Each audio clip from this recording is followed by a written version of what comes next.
If you ain't heard, you ain't listening hard enough. London, tell them whose game this is. 10, 9, yeah! Oh, me gusta. Well, look at this, prima donna!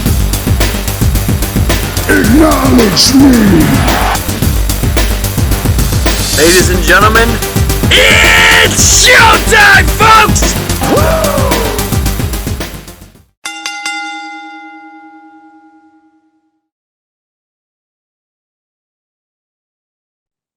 I'm so sorry, Shane.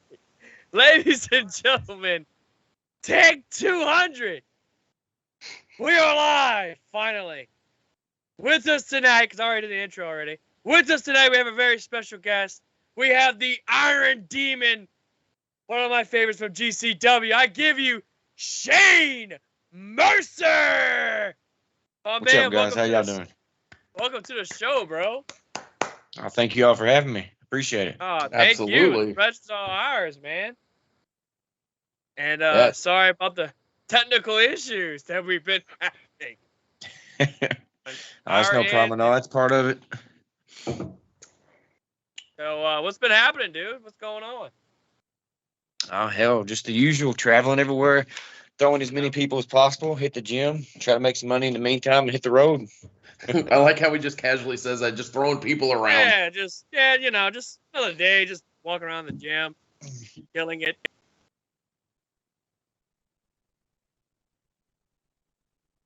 Honestly, that came from a handicap match I had against the Gymnasty Boys back then, and they were already kind of known. I don't know if you remember the whipped cream spot that they did a while back. Yeah. That went viral for about 3 or 4 years ago, or however long it was now. They look it up if you haven't seen it yet, or if you know what I'm talking about. But they did that, so they was already known for kind of doing the off the wall crazy shit. And I was sitting there thinking, like, hey, wouldn't it be funny to use these bleachers for a Terry Funk spot? Just saying it. And then they were like, oh, yeah, okay. And then I was like, no, it's for real. Like, let's do this. And then they kind of like looked at each other and they're like, are you serious? Can you pick them up? And I'm like, I don't know. Then they was like, well, do you want to try it before? And I'm like, no, we'll just get out there and see if it works. And yeah. Yeah, that was pretty cool. I popped for that. I'm like, this dude's literally picking up bleachers. Like, what this man can't do. What this man cannot do. Like, come on.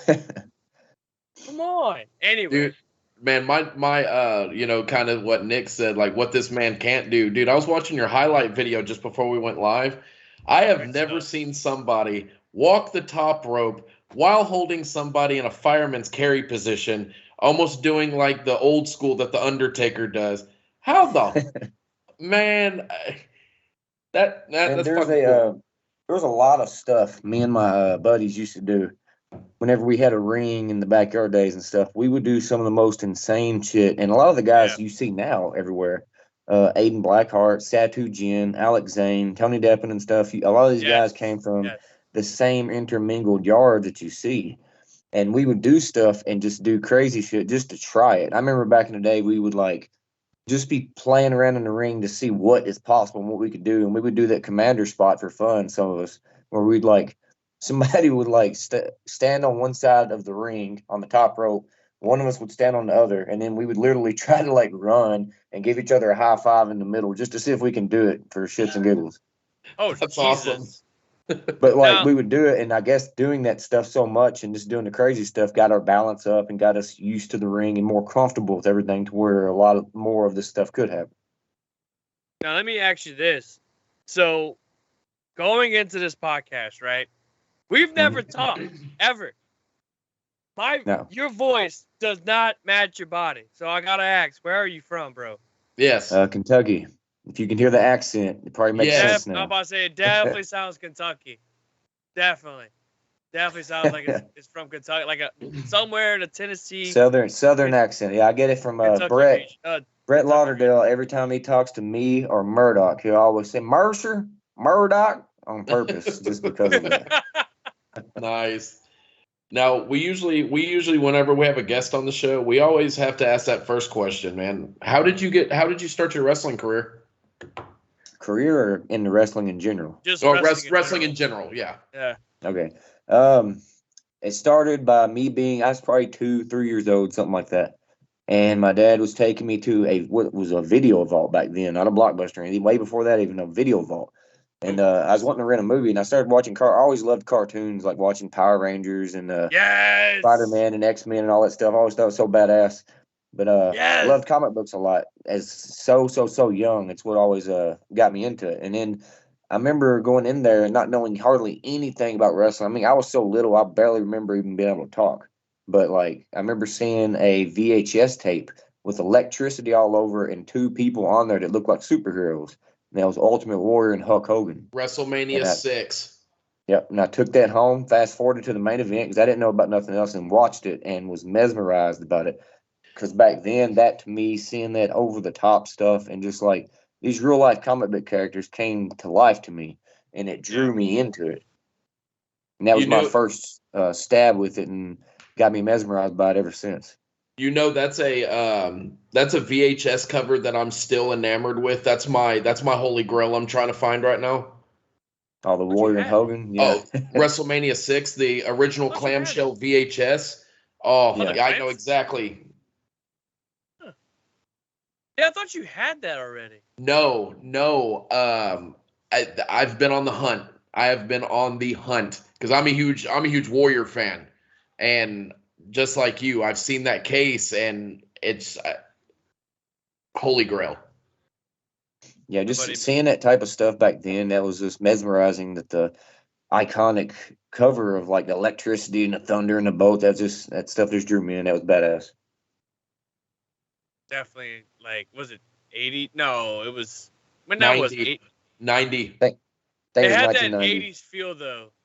Yeah, it was like the last of the 80s feel to it, with that 90, before they started ushering in kind of slowly into the new generation era. 90, what was it, Dan? 91 or 90 or just 1990? No, it was 90. It was March of 90. That's how old I am. See, I'm almost 30. So I'm the younger one over here. But yeah, like Warrior, Hawk. I'm not the biggest Warrior guy. I hate to say it. That's just he's anti-Warrior. Look, listen. Warrior back then, yeah, awesome, badass. But it was just the backstage stuff, right? Him like, oh, I'm whatever. Hired. But see, back then, us watching wrestling, we didn't hear anything about backstage stuff. Right. Yeah. We just seen what was on TV. Okay. Dude's like like what you said, like an actual superhero. Guys like Hogan and Macho Man and like all them. It's like these larger than life guys that were like, oh, these dudes like superheroes and stuff like that. Like they're freaking huge and all that stuff. And it's like, yeah, going into like nowadays, it's like, oh wait, they're not. There's so much backstage politics and there's so much whatever that we now know, like on the internet, because we have the internet now. You know what I mean? Like we got like Twitter, Facebook, all that stuff. You know? Oh yeah, it changed the dynamic of everything in the business, 100%. Like back in the day, like it made, and I'm not saying the F word. It's just it was meant to be real, but it was the word called Kayfabe backstage, and you never really knew about that until like later on. You know what I mean? Anyway, but yeah, so I have to say this. What got you into deathmatch wrestling? Just same thing. It kind of stemmed from me and my buddies growing up seeing that stuff, and we used to do a little bit of, not tape trading because I wasn't that old with it, but it was just like coming across those DVDs and stuff that you see in like FYEs and the random crap like that. Yeah. You'd always see these DVDs in there. They'd be like random deathmatch shows or Japanese shows and stuff like that. And of course, I grew up enamored with ECW as well. So getting to see a lot of that stuff, me and my buddies would always want to get in there. Now, we wasn't the type of wrestlers that was always breaking light tubes over each other, backyard, yada, yada. It wasn't like that at all. But it was, we thought the idea of building up a story and going into something like that was cool. And then later on, after I started wrestling for a while, I got into IWA Mid-South. And of course, they're kind of known for blood and guts, as well as the great wrestling there with it over time. Right. But with that going into it, I think I had my first official death match with Aiden Blackheart in California at Crimson Wrestling over there. But then after a while, it kind of became a thing where I was like, well, I feel like if I get into deathmatch wrestling, I feel like I can bring something different to the table. Because I didn't just want to be a stab, light to break guy. I wanted to try to implement some of the power shit and some of that stuff into it and make people just see some things going into it now that you don't see as often with it. Because I feel like a lot of death matches is just light twos, over and over and Glass, over. And I forks, wanted all to that. try to bring something at least a little bit unique to it and show that I could do it as well. And I will say this: I think the first time I remember seeing you, it was a GSW show, and I believe it was Tournament of Survival. Oh man, I think it was one of the shows of that, and I remember seeing you coming out, this big, gigantic guy coming out, and he's got the electric tape on him, and he's jacked up, and I'm like, this dude looks like a fucking badass. This dude's gonna kill this person. I forget who he was wrestling, but like, man, it's like the way how you was built, the way how you looked. It's like this guy's going places. I have a feeling this man's definitely gonna go places. The dude's jacked up. You know, he's doing all this insane shit. And it's like what Dan said. We watched the highlight videos and all that stuff. And it's like the moves that you're doing for your size is crazy. I mean, guys like Bam Bam Bigelow, guys like Keith Lee and your Brian Cages, and hell, even Mike Awesomes and all that. You know what I mean? And it's like the way how you're doing it, it's like you're making it look too easy. And it's so freaking cool, man. Yeah, because I got my introduction to you through it may have been before, but it was the match. You were in a multi-man match with Ninja Mac, Dante Leon, and there was a spot in it where they were both climbing up milk crates, Oh, and you had another guy and you launched him into it. And I remember that match because I have a dear buddy here in Houston where I live named Jesse, and he's seen you wrestle at a couple loco wrestling events. And he's like, dude, you have to check out this guy, Shane Mercer. He's a fucking beast. And I checked out that match, and I've been a fan ever since. Like, super cool shit. Super yeah, cool shit. that was when the milk crate challenge was a big thing there for a while. Yeah, So we had because to that was implement that into the match somehow or another. what was the name of that event? It was GCW World on War Games or something like that. I think that one was I know that was the time that they had their first war games. That may have been 3 cup stuffed, because I know they did 2 cup stuffed the year before. Okay. The same venue, but it may have been that may have been either 3 cup stuffed or the Art of War Games. Because I know sometimes they did 2 shows there back to back. That's it. It was Art of War Games. It was, I believe, the main event was 44-0 against Nick MDK, if I'm not mistaken. I want to say that was the main event. Yeah, I think so. Yeah. Yeah. Yeah, because I was watching a match with you versus Kamikaze for POR wrestling.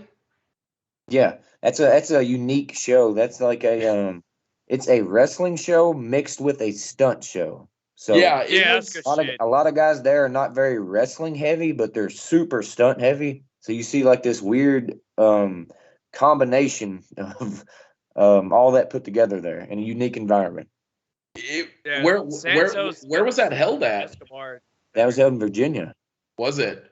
Yeah, they actually had a thing with Vice TV now that was following them around and watching a lot of their stunt/wrestling shows going on. So it's pretty wild seeing all the stuff they do. So Yeah, I mean, they'll do stuff sometimes where like drive a car through the side of a bus in the middle of a match type stuff. Because I remember you gorilla pressing the guy onto that barbed wire net, that barbed wire trampoline. Yeah, they had that got like tons of views. I didn't expect that actually. I'm still getting notifications on Instagram from it to like this today. Jesus. That was back in like July or something. But yeah, Gorilla pressed him onto a barbed wire trampoline. He just kind of bounces off the barbed wire. Who knew that would happen? Well, let me ask you this. So you're in deathmatch wrestling, right? What is the most insane spot you ever did in a deathmatch wrestling match? Let me see here. I've been caught on fire a few times. Oh shit! Right off the bat. No, Murdoch a few years ago gave me a Canadian destroyer through what was it was called a barbed wire net type contraption, and through these boards it had light tube stuff. The barbed wire net was like, it's like these little poles that are up like this going all the way across, and there's barbed wire across them. So whenever you hit them, they kind of go down on you. And he gave me a Canadian destroyer off the apron through it. And it was weird because that video that they actually posted a video for that and ended up making World Star. Oh wow. That's awesome. Dude, that's crazy. But yeah, getting back to the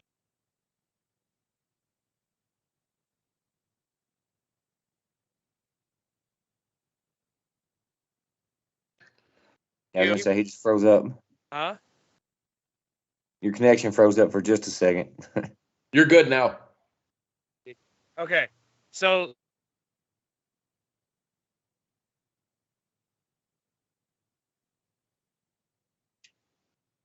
Iron Demon came from well, when think I his name first is started, very first started wrestling, I used the name Diablo for years, and that came from just the video game Diablo. I always thought that was cool because I had a few buddies of mine, like I think this is like elementary, middle school. One of them liked werewolves, another one liked vampires, and I was like, what can beat a vampire and a werewolf? Oh, a demon, because when they die, they have to go to hell and get tortured by them. Yada yada. It was like some weird little kid stuff. So we all came up with names, and it was like Bloodlust for the vampire name, and then like Frostbite for the werewolf name. And I was like, I'm going to be Diablo for the demon name. But then when I started professional wrestling, I kept that for a few years until I learned like, maybe using Diablo will not work because when I try to search myself, vanity search, all I'm finding is spicy food, Spanish stuff, and cars. I'm not finding anything about myself. So I was like, well, what's a way I can do a throwback and kind of reset? And that's why I went into using Shane Mercer. And I was like, well, the weightlifting, the power stuff, iron, and then demon, that's a throwback to Diablo. So there we go. Yeah.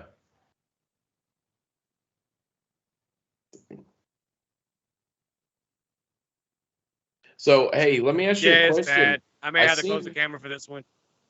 I seen a clip of you on AEW Dark, man. How did that come about?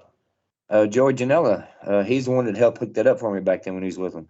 He got me and KTB when Iron Beast was running rampant. We were still pretty hot at the time, and got us a tag match on there against the Dark Order. And I thought we actually did pretty good. Had a pretty good match actually. 'Cause, most of the time you see them kind of turning into squashes on the dark shows or collisions or whatever. And this Yeah. wasn't a squash at all. It was kind of a good back and forth matchup. You know, he's one that I wish was utilized a little bit more in AEW. Talking about Joey Janela. I've Oh always yeah, been a big fan of him, but I just felt like AEW just after a while just kind of wasted him, if that's a appropriate word to say. yeah. Joey's super talented, cool dude. Dude, I would love to have him on here if that was ever possible.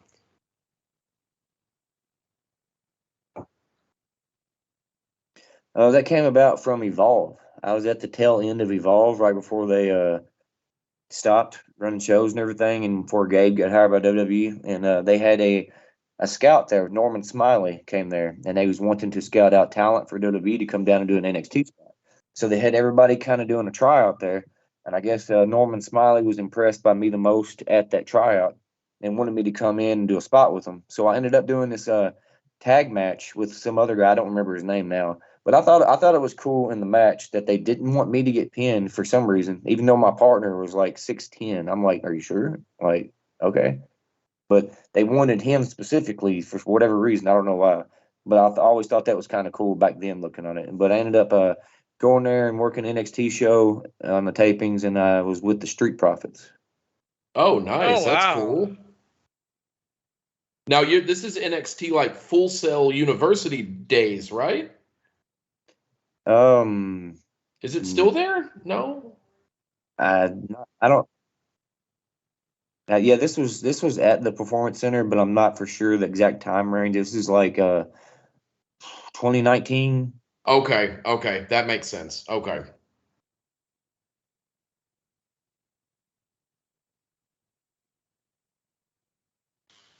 Sorry, guys. Man, his connection's derping out bad.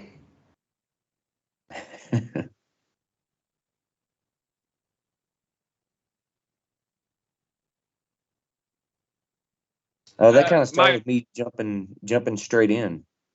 Uh, whenever I jumped straight in wrestling in Kentucky, all you had to do to be a wrestler here was fill out a license, and pretty much after you fill out a wrestling license, you're a wrestler. Back then, anyway, in like 2006 and 7. I searched MySpace in the day because I didn't know nothing about it, and I was like, wrestler in the MySpace search engine. That tells you how long ago it was. And Zodiac wrestler popped up, so I messaged him because he was a worker around here. And I was like, so how do I do this? How do I even get this going? And he's like, well, you just fill out an application, you're a wrestler. And I'm like, wait, that's it? Okay. And me and my buddies, like I told you before, we always did his backyard for years. So I already knew how kind of bumping the ring and all that stuff, the self-train part of it. I didn't get my formal piece of training until I got in the ring a year later with Bull Payne. And me and him almost got in a fight from it. And I think I ended up earning his respect because of almost getting in a fight with him, because I was chanting old man at him because the fans were doing it. And I didn't understand at the time why not to do that or whatever. And he kind of got on me and threatened to beat my ass with a baseball bat backstage. And then I get home and I see him posting a status about me. So I message him about it. We kind of go back and forth. And he's like, look, kid, I got to protect me and the environment I'm in. If you want to really learn, come on the road with me. So I'm sitting there thinking, like, he's going to try to fight me or something. So I ended up meeting up with him and then just riding the shows with him and learning so much. Took me under his wing, him, Todd Morton, and Mitch Ryder for the first year or two, just learning so much stuff that I didn't even think about or even realize at the time. Oh, okay. That's pretty cool. I do apologize for the camera. My camera's been acting bad especially on Skype. So for the time being, I'm gonna just shut off the camera. You just hear my voice. All that good stuff. Exactly. Anyway.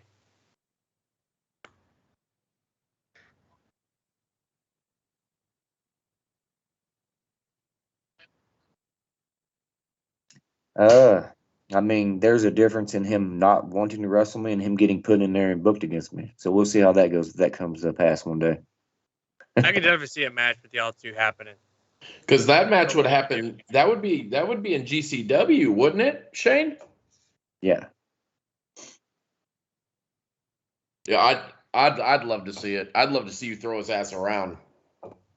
I'm sure there's a lot of people who'd like to see Cardona get his with everything he's done there. You know what though? Self-proclaimed Deathmatch. He's done good for himself though. Ever since going out onto the Indies.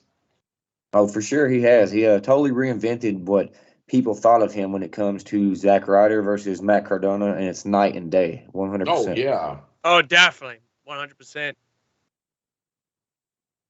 Yeah, and I hope things come forward with him again if he goes back to WWE or whatever he wants to do in his career. He keeps that main event level stature with him because I feel like he's most deserving of it. To be honest, he's worked his ass off for it. Oh yeah, most def. I mean, especially nowadays, like if WWE would ever call him back again, I don't know if he'll get. I mean, it'd be a lot better with Matt Cardona than it would be with Zack Ryder because I mean, obviously, the amount of work he has put into the industry, especially in the indie circuit, especially in NWA, when he just came back to NWA recently. You know what I mean? So I think the future's bright for him, and that's just how I feel about it. Now it's kind of a random question for you, man. Were you there the night that he defeated Nick Gage in that death match?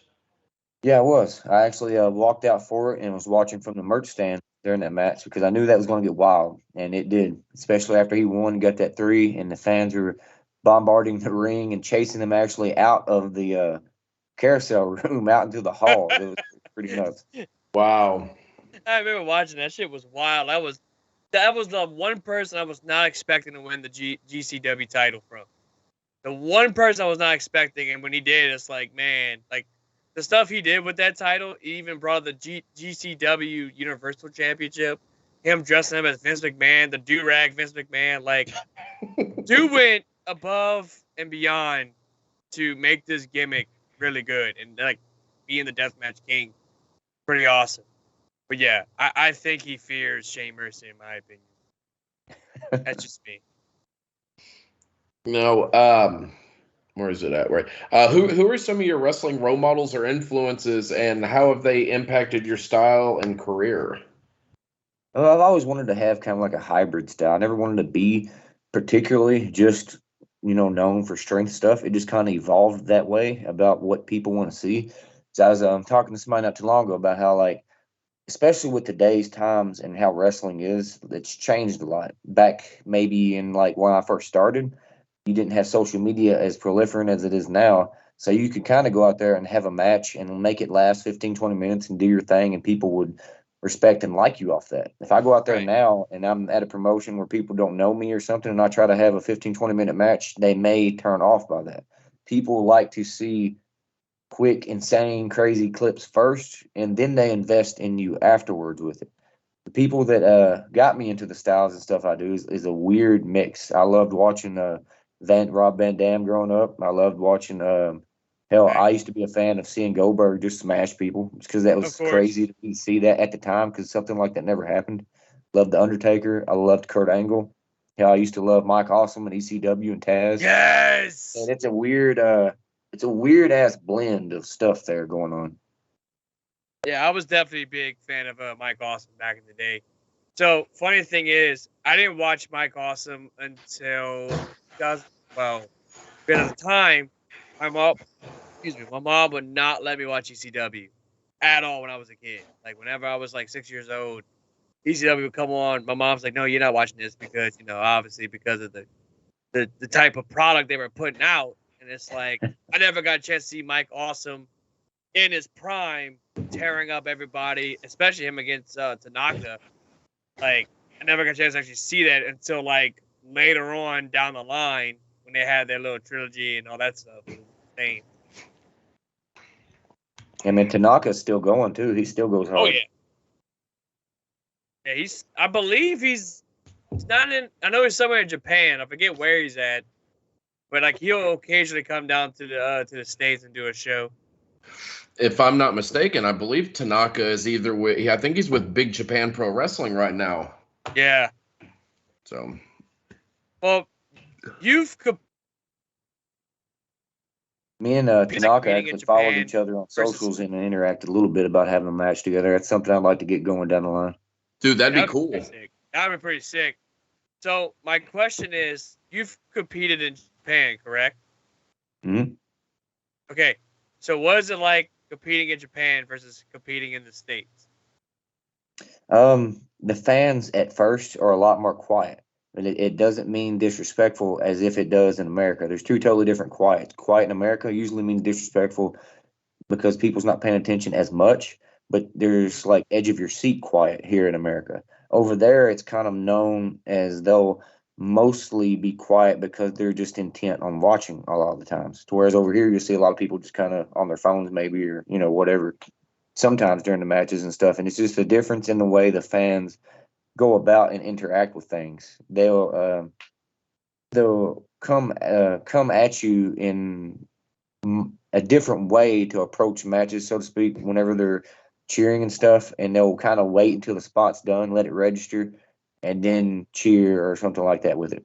And they have lines outside for merch and stuff that is really set up kind of professionally, to whereas over here, everyone kind of has their merchandise kind of set up, and then it just kind of go wherever you want and go crazy with it, kind of a deal. Now, when you wrestled in Japan, what's your favorite venue that you've ever performed in? The only one I've been over there so far is the Freedoms, but I would love to go over there and be in Corrigan Hall. That's the Oh goal. wow, that's cool. Yeah, that's Because pretty sick. Freedoms in itself, that was a cool ass venue going there. because correct me if I'm wrong, isn't the Freedoms where they just did the GCW, the event with Joey Janela versus Jun Kasai?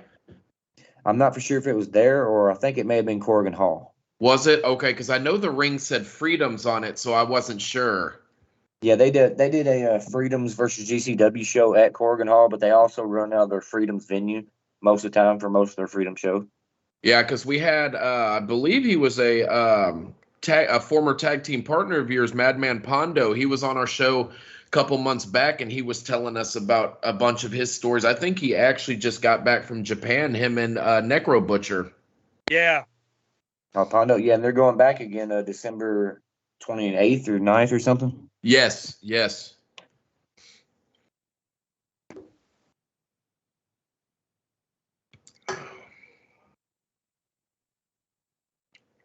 Anyway, like I said, I do apologize for the technical difficulties, all that stuff, guys. We're trying to get everything situated. We were normally doing this on Zoom, but due to technical issues, we decided to go old school and do Skype. So, guys, just bear with us.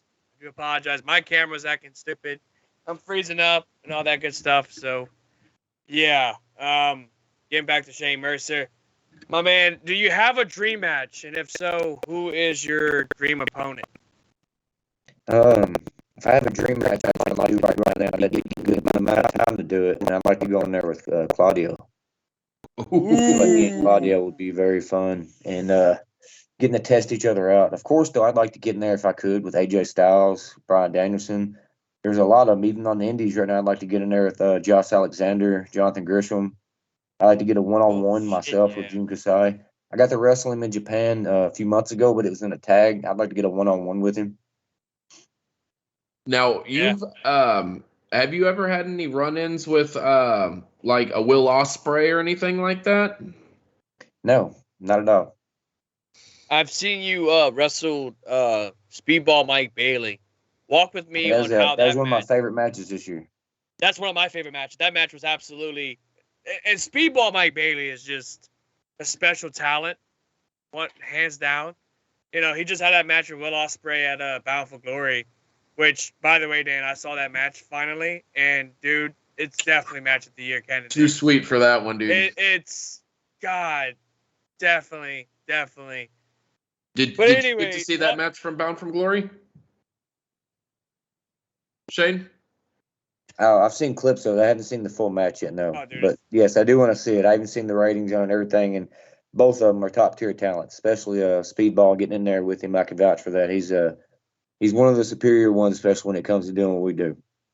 And he's been in the business for a very long time. I think like almost 20 years, believe it or not. Yeah, he kind of disappeared for a bit, for a lot of us anyway, that seen him because he had some visa issues, whatever it was going on, until just recently, the past few years, and he got to come back over and just hit it, 90 miles an hour again. Yeah, I've been watching him on Impact, and I never knew that he was in the business for well over 15 years. But somebody did told me that he had like a visa issue and stuff like that.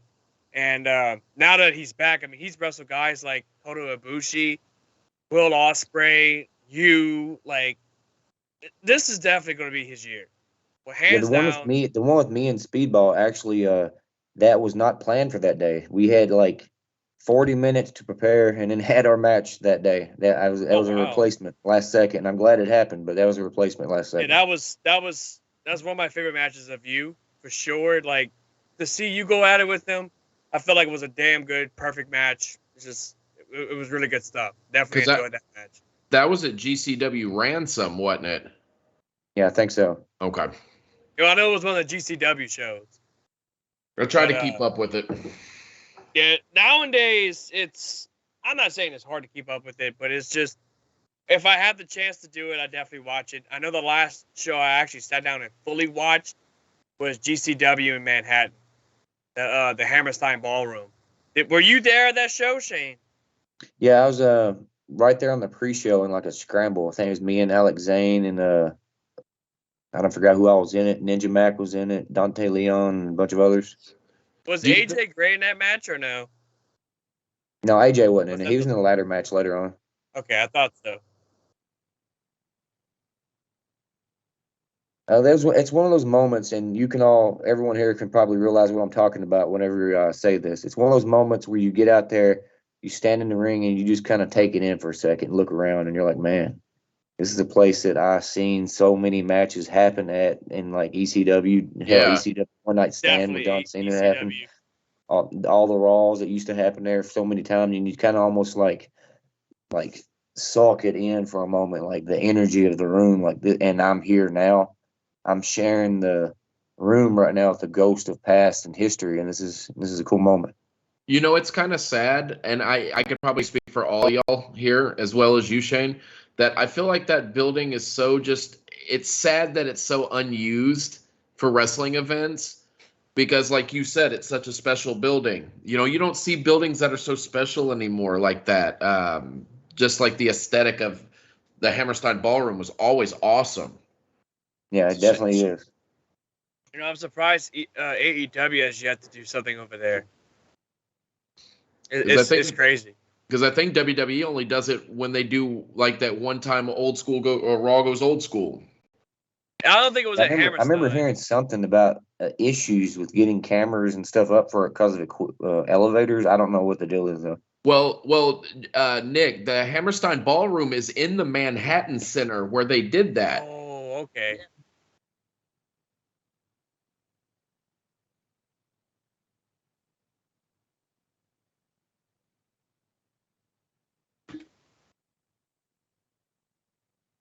Yeah, you almost had to bring one piece of the ring at a time. Yeah, I never knew that. That's crazy. Yeah, it's in the same building. Huh. That's mighty interesting. But yeah, so like I said, getting back to Speedball, again, I enjoyed it. I'm sorry if I'm not talking as much, by the way. I'm trying to, get everything situated. I appreciate Dan and Joey for stepping up and helping me out on this one. So the Rangers just won the World Series. Really? Yeah, they won. I think they swept Diamondbacks? Yeah. Dan, are you a baseball fan or you watch baseball? Oh, no, I don't. Are you a sports fan at all? I like combat sports. Do you? Yeah, so I'll occasionally get in there. Like I just watched the Tyson fight this past weekend. I'll watch sometimes UFC fights when they're on and stuff. I even like watching freestyle jiu-jitsu competitions every now and then and stuff. I've always been intrigued by that stuff. Man, my favorite UFC fighter just got arrested here in Houston, man. Who's that? Oh, shit. Derek Lewis, man. He was going 136 in a 50-mile-an-hour zone. He got arrested. Jesus! Yeah, he got fucking arrested, man. That's my favorite fighter. Damn. Catch me right, dirty. No. Yeah, I was waiting for you to say John Jones or something. Luckily, that wasn't the case. No, do you have any GCW events coming up? See, we got the New Year's one coming up here on December 31st and January 1st that they usually run every year. And I have I have another one somewhere, but I can't tell you what day it's on right now. I'm not for sure, but I know I have another one here coming up. I think in early December or either late November. I'm not exactly for sure on the date on it. Now, are those all Los Angeles-based shows? No, I don't usually do the Los Angeles ones as much. I usually do the Ohio, Chicago, a lot of the Midwest or Mid-South, or up at the Atlantic City ones. That's where you'll mostly catch me at. Okay. Hold on. I think I had a question. Well, we're about to wrap this up. Shane, if there's anything, this is the chance for you to plug your stuff. Where can people find you? How can people find you? And discuss you just already did your events and all that stuff. So just take it away. And yeah. You can check me out pretty much on any social media that's out there. It don't matter if it's Threads, Facebook, Instagram, Twitter, TikTok, or X, whatever you want to refer to it as now. Whatever it's called. Facebook fan page, YouTube. Look up Shane Mercer or at The Iron Demon, and you'll find me across all social medias in some way, shape, or form. You can like it, subscribe to it, follow it, whatever you want to do on all of them. You can find me across all of them. You can catch me at Freelance coming up, GCW, Loco Wrestling, most of the major promotions you see around and everything, promoting my stuff. And just check me out and see what it's about. That's awesome, man. And again, I do apologize for the technical issues on your end, and I do apologize for the technical issues on our end as well. I'm sorry we couldn't do this on Zoom. It's a whole bunch of mumbo jumbo. We'll be back next week, back on Zoom with the three of us. And again, I do apologize on my end because for some reason Skype doesn't like me and all that stuff. My video kept on freezing up, so I had to shut off the camera. But this is going to wrap things up right here. Final thoughts before we wrap up? I'm just glad you took the time for us, and we appreciate it, so man. Much. Yeah, thank you all for having me. I appreciate you having me on. Thank you for the patience, I should say, for everything. Because most people wouldn't really withstand this type of stuff. So That's very much appreciated. We'll have to do another episode another time. That way, everything will be all situated. Everybody will be all good to go and all that stuff. If you want to come swing by, Shane, you're always welcome to come swing by, all right? I appreciate you, and thank you all for having me again. Appreciate it, guys. And guys, thank you guys so much for watching the show. I do appreciate it. If you like this, go ahead and smash the like button. Also, follow us on Twitch. Follow us on YouTube. Catch the replay on YouTube tomorrow. And if you prefer the audio part, catch us on iTunes, Spotify, or anywhere else you get your podcast. Follow us on Facebook. Follow us on YouTube. Hit that notification bell that way you don't miss any of our content. And for that, ladies and gentlemen, this is the Venomous One, Nick Venom, along with my two good friends, Staggerly Crocker and Dan the Mother Heaven Man, and the Iron Demon, Shane Mercer, and we are out! Gentlemen, as you know, the Ultimate Warrior. Fuck it. It's publicly stated that, damn it, who put that up? Is that $200 an hour? That's all. Oh, me gusta.